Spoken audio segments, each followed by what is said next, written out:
Ó, vamos lá. O Corinthians arrancou o empate no final. Tava 1-0. A hora que tava todo mundo já meio secando, falou: ah, o Corinthians a gente já perde, vai perder a segunda seguida. Olha lá. Pá! Gustavo Henrique fez um gol de cabeça no finalzinho, empatou o jogo. O Corinthians foi a 10 pontos. E não foi um grande jogo do Corinthians, vamos combinar, né?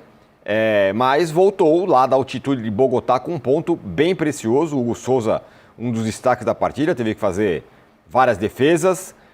E no finalzinho o Corinthians foi pra cima com tudo, e aí o Gustavo Henrique fez o gol. E depois ele explicou tudo sobre o gol e também sobre a confusão que aconteceu no final lá. Vamos colocar na tela aí o que ele disse.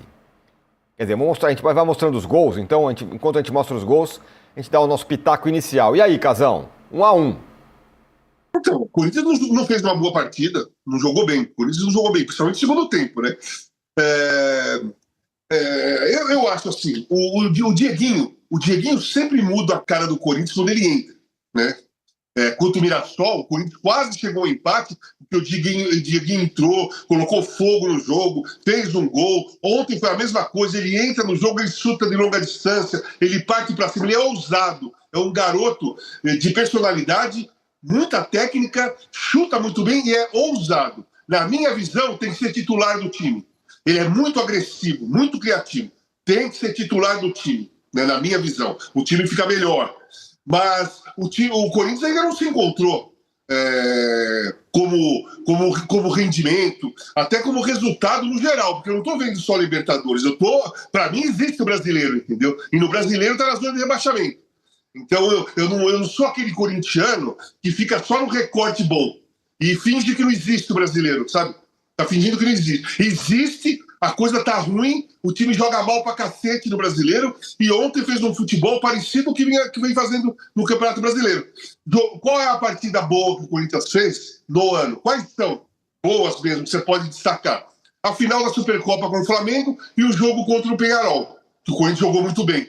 Os outros todos os jogos foi médio para baixo, a maioria para baixo, né? A maioria para baixo. Não podemos esquecer que não faz um mês que o Corinthians participou do pior jogo do ano, que foi contra o Vitória. Não é o pior jogo do Corinthians, a pior partida de futebol do ano, né? Lá, Vitória e Corinthians, 0-0, um chute no gol, que foi do Vitória no segundo tempo. O Corinthians fez uma partida sem chutar no gol, há menos de um mês. Né? Então, a chave do Corinthians é muito fraca e o Corinthians está se aproveitando disso e muito bem. Está com mérito. Está em primeiro lugar? Com mérito. Mas ontem sofreu muito. Em relação ao Gustavo Henrique, é assim, eu escrevi um texto sobre ele, que o título é assim: Gustavo Henrique está com a cara do Corinthians. Porque o Corinthians é isso aí. Né? Historicamente, não que é isso aí jogando mal. Eu estou falando que é isso aí de foco o jogo todo, de não desistir, de ter raça, de ter garra, vibração no jogo. E o Gustavo Henrique, por incrível que pareça, ele chegou com muita desconfiança, tinha passado pelo Santos e pelo Flamengo aqui no Brasil, então foi criado no Santos, então ele chega com a torcida com quase os dois pés atrás. Quase os dois pés atrás. Né? Ele teve aquela participação.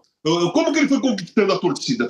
Começou naquele jogo com o Palmeiras e Corinthians na Arena Barueri, estava 2-0 para o Palmeiras, o Cássio foi expulso, o Corinthians já tinha feito todas as substituições, tinha que ir alguém para o gol, ele resolveu ir para o gol, o Gustavo Henrique, o Corinthians ficou com um a menos, fez um gol com o Yuri Alberto, né? Depois empatou com o Garro com dois jogadores a menos, que o Yuri Alberto tinha saído machucado, e o Gustavo Henrique foi pro gol, ele quase tomou um frangaço aquele dia, mas a marca foi, o time empatou 2-2, ele não tomou gol nenhum e ele teve a personalidade de tinha chegado há pouco tempo de falar assim, eu vou pro gol no Corinthians e Palmeiras, cara. Não é uma coisa simples, né? Se alguém levantar a mãozinha já perdendo, né? Falar assim, eu vou pro gol, vai. Cara, não é uma coisa assim. Então ali, eu acho que ele começou a conquistar a torcida do Corinthians. Nessa iniciativa, nessa atitude. Beleza, o Corinthians foi campeão paulista no ano passado, esse jogo que eu estou falando foi em 24. O Corinthians foi campeão paulista no ano passado, eliminou o Palmeiras na Copa do Brasil, foi campeão da Copa do Brasil, aí tudo normal. Aí esse ano eu concordo plenamente com o Arnaldo. O principal jogador do Corinthians se chama Gustavo Henrique. Não estou contando o goleiro, tá? Estou falando dos jogadores de linha. principal jogador do Corinthians se chama Gustavo Henrique.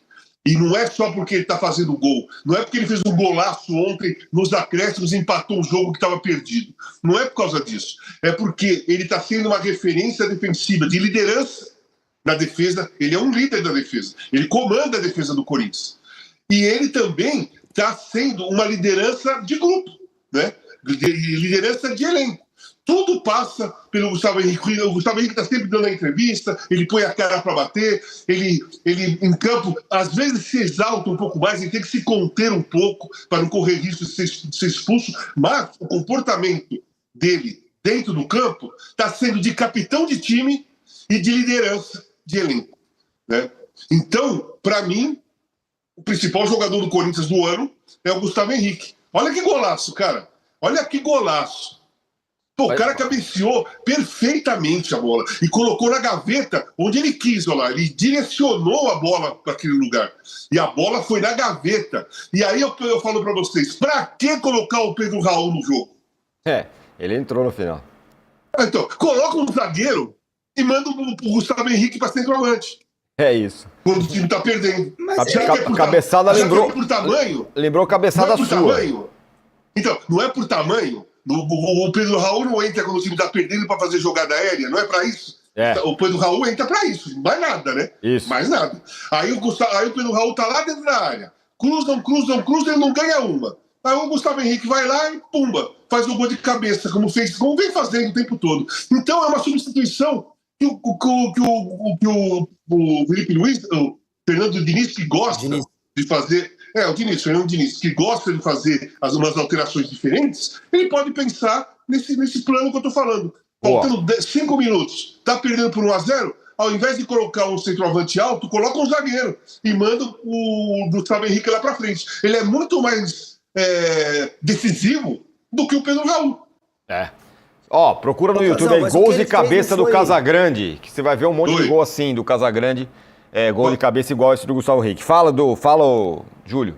Não, só para não perder esse ganchinho que o Casão deu agora, eu achei que nos minutos finais ali, naqueles acréscimos, de fato o Gustavo Henrique foi para frente, e acho que o plano era esse mesmo, era botar a bola na área, e o Pedro Raul na área ajuda o Gustavo Henrique, né? Eu achei que a defesa ficou bem confusa, tendo 2 jogadores bem altos ali.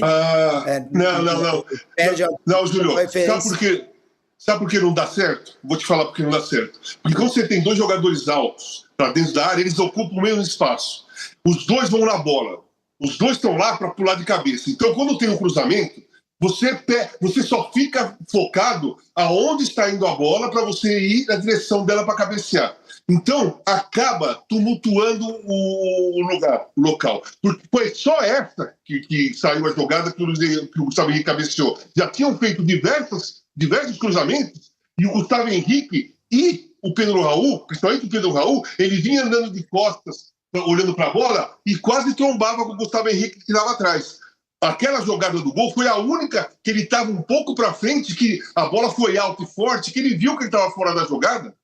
Ele viu o Pedro Raul viu que estava fora da jogada e não foi na bola. E ali não é que atrapalhou. O zagueiro o zagueiro que estava marcando o Gustavo Henrique, ele pulou na frente fora de tempo.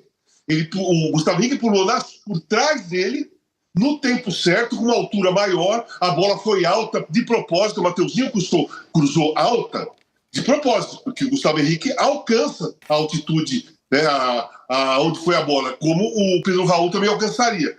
O zagueiro era mais baixo, e o zagueiro quis antecipar, ficou na frente, perdeu o tempo de bola, e aí a cabeçada foi consciente. Eu gosto desse tipo de gol, eu gosto desse tipo de cabeçada, porque o cabeceio não é um fundamento simples, não é um fundamento fácil. É um fundamento que, além de você ter que ter o dom do cabeceio, de saber deslocar o pescoço para um lado para o outro, você tem que ter noção de posicionamento e tempo de bola.